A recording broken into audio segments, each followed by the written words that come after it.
puro magaganda yung lumalabas sa inyo guys, no? So, grabe ito. So, meron kayong dream travel mga kapiksi, and ito yung energy ng good luck, good fortune, and this is abundance of money guys, at saka ito yung blessings. So, grabe, di ba? Hinatak nyo na. At saka ito yung mga positive changes, mga kapiksi. So, ito guys, nakikita natin na magsisimula yung bagong chapter ng buhay nyo, na papasok ng swerte, magaan yung pasok ng swerte, maraming pera, maraming blessings, na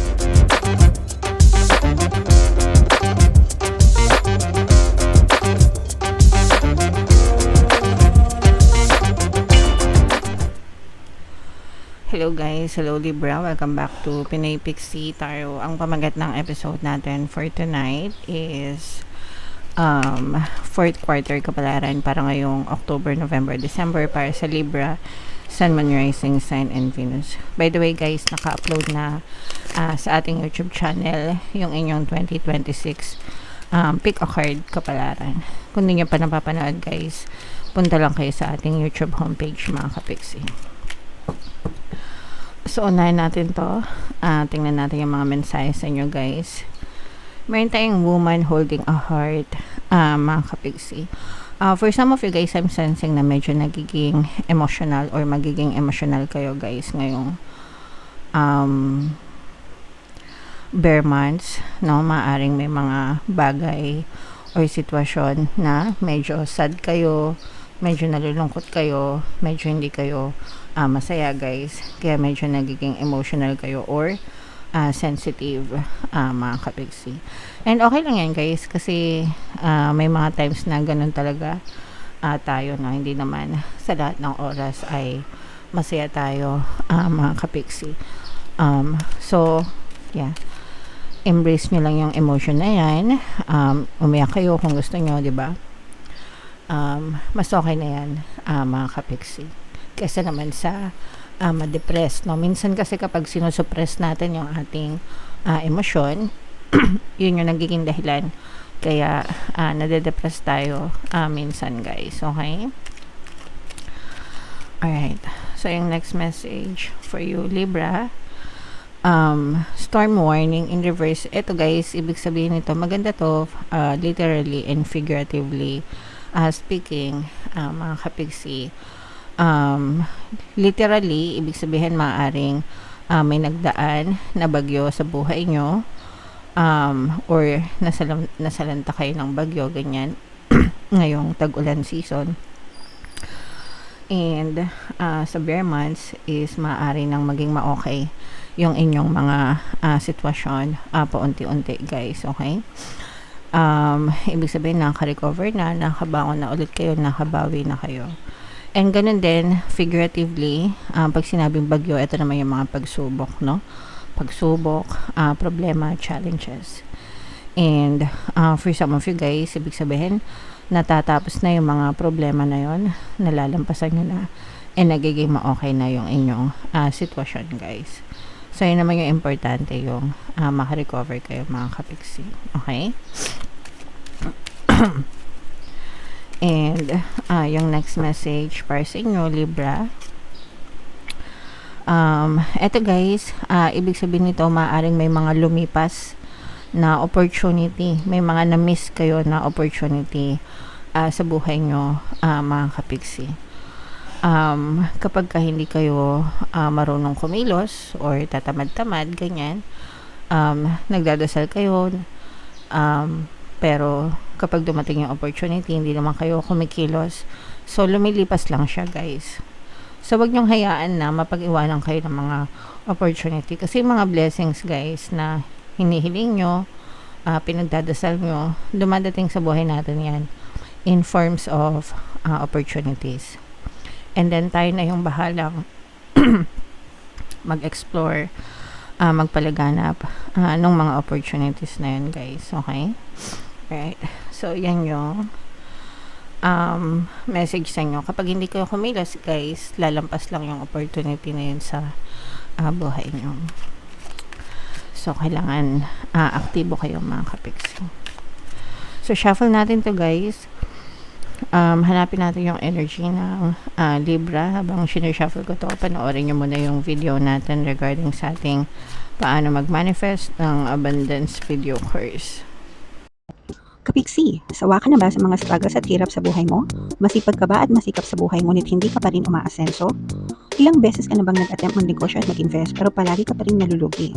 Sa pagkakataon na ito ay maaaring may subconscious beliefs ka na nagiging balakid sa iyong pag-unlad at pagyaman. Introducing, paano mag-manifest ng abundance video course. Dito ay matututunan mong ma-overcome ang mga balakid mo para tuluyan ka ng umunlad, umasenso, sumagana, maging matagumpay, successful at maswerte sa iyong kabuhayan, pera, trabaho, negosyo, salapi at kaperahan ng bonggang-bongga. Dali, mag-send na ng email sa pinoypixie@gmail.com at simulan na ang iyong pagyaman ngayon. Alright, so sa lahat ng gusto mag-avail ng course guys, naka-flash sa screen nyo. Meron tayong paano mag-manifest ng abundance video course, paano mawala ang third party, at magkaroon ng harmonious na relationship, and meron din tayong paano pabalikin si ex revised breakup. Sa mga interesado guys, mag-send lang kayo ng email sa pinoypixie@gmail.com. So, Libra guys, kayo ay represent ng King of Swords sa ating spread. Latag natin yung spread nyo. Mga kapiksi, 3 beses tayo maglalatag ng spread guys. Isa for October, isa for November, isa for December. Pero anytime guys, sa loob ng fourth quarter, pwede nyo ma-experience itong mga energies na to, mga kapiksi. So, meron ditong presence ng water sign, Cancer, Pisces, Scorpio. For some of you, maaaring may water element kayo sa inyong natal chart, or you may be dealing with another water sign. So, dito nakikita natin na maaaring may manuyo sa inyo mga kapiksi, no? Especially guys, kung kayo ay, this is more on relationship mga kapiksi. Lalo na kung nag-away kayo ng person mo, matagal kayong hindi nag-usap, or matagal kayong may mga unresolved issues, mga kapiksi. So, susuyuin ka ulit nitong person mo, and maaari kayong mag-reconcile, magkabate. Ganun din kung ghosted na kayo or hiwalay na kayo mga kapiksi.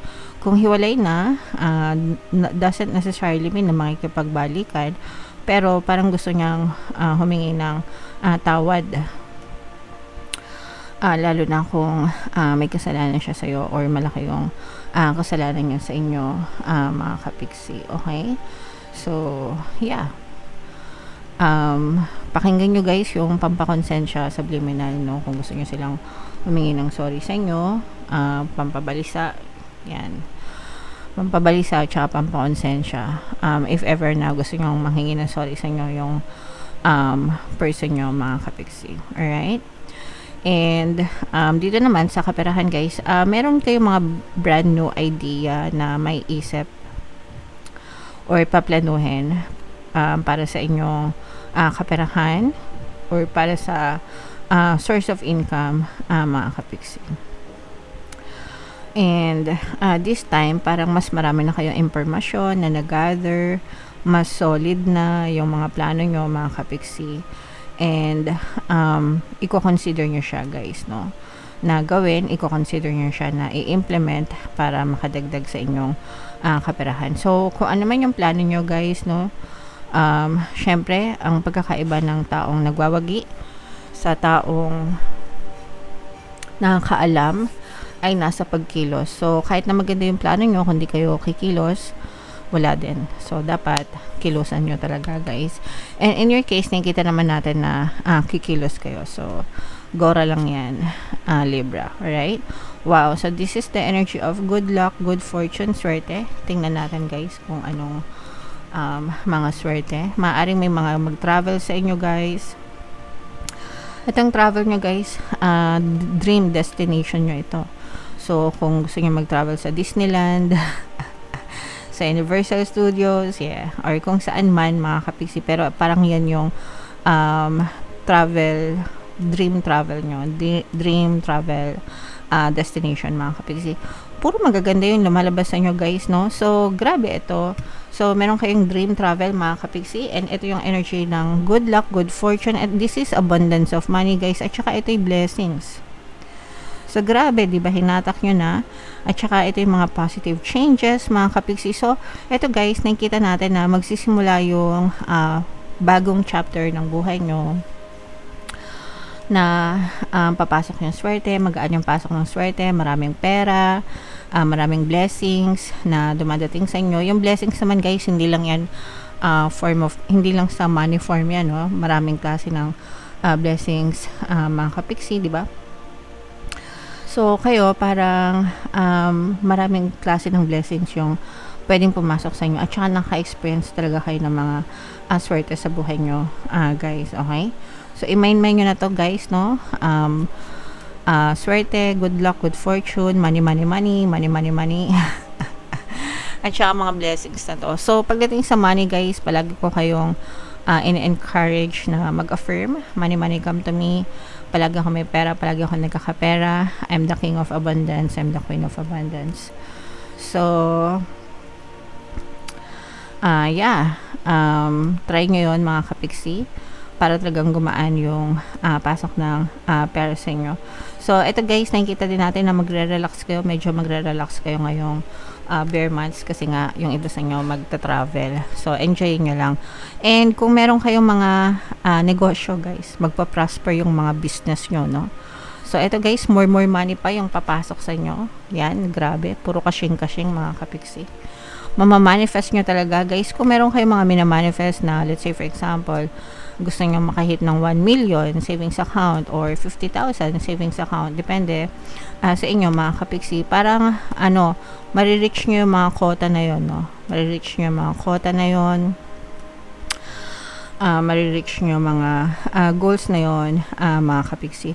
Ito naman guys, nakakaramdam tayo dito ng panlalamig sa connection with other people, mga kapiksi. So, kumbaga, although bare months, kasi bare months, 'di ba? May mga reunion, Christmas parties, pero yung iba sa inyo parang mas pinipili niyo na wag pumunta, wag mata ng mga parties. Medyo nililimit niyo yung socialization niyo, guys, no? And okay lang yan, naintindihan ko yan. Parang hindi niyo masyadong feel na mag-party ngayong bare months, guys. And okay lang yan, kanya-kanya naman tayo ng preference. Ako ever since di talaga ako mahilig sa party. Gawa ng okay introvert, mga kapiksi, pero yung iba sa inyo guys, no, parang ganun, parang nagsasawa na rin kayo, guys. And may mga bagong opportunities pa. Ito guys, manifest nyo itong mga bagong opportunities na to. Ito mga bagong, lalo na kung may collaboration guys, no? Kapag nag-collaborate kayo, talagang papaldo-paldo yung kaperahan nyo, no? Ibig sabihin talagang hahataw. Nakikita natin dito guys na mabilis yung takbo ng pera nyo, mabilis yung pasok ng pera nyo, mabilis yung pera pagdating ng pera sa inyo, Libra, no? So, sobrang swerte nyo mga kapiksi pagdating sa kaperahan. And hindi naman tayo nagugulat dyan guys, kapag bare months, kasi talagang maraming pera yung mga tao, no? Dahil may bonus. So, maaaring may mga bonus talaga kayo, Libra. Right? So, comment down below if naka-resonate kayo guys, lahat ng mga magaganda dito, no? I-mind nyo na, lalo ng mga swerte sa pera tsaka mga blessings, mga kapiksi. So, buo na tayo ng isa pang card para sa inyong additional na mensahe. Be true to yourself in all ways. Not everyone will get you. They can only understand from their level of perception. That's on them. No matter what people say, don't ever doubt your worth or the beauty you hold within. Stand tall in your power. In short, guys, dead makels, no?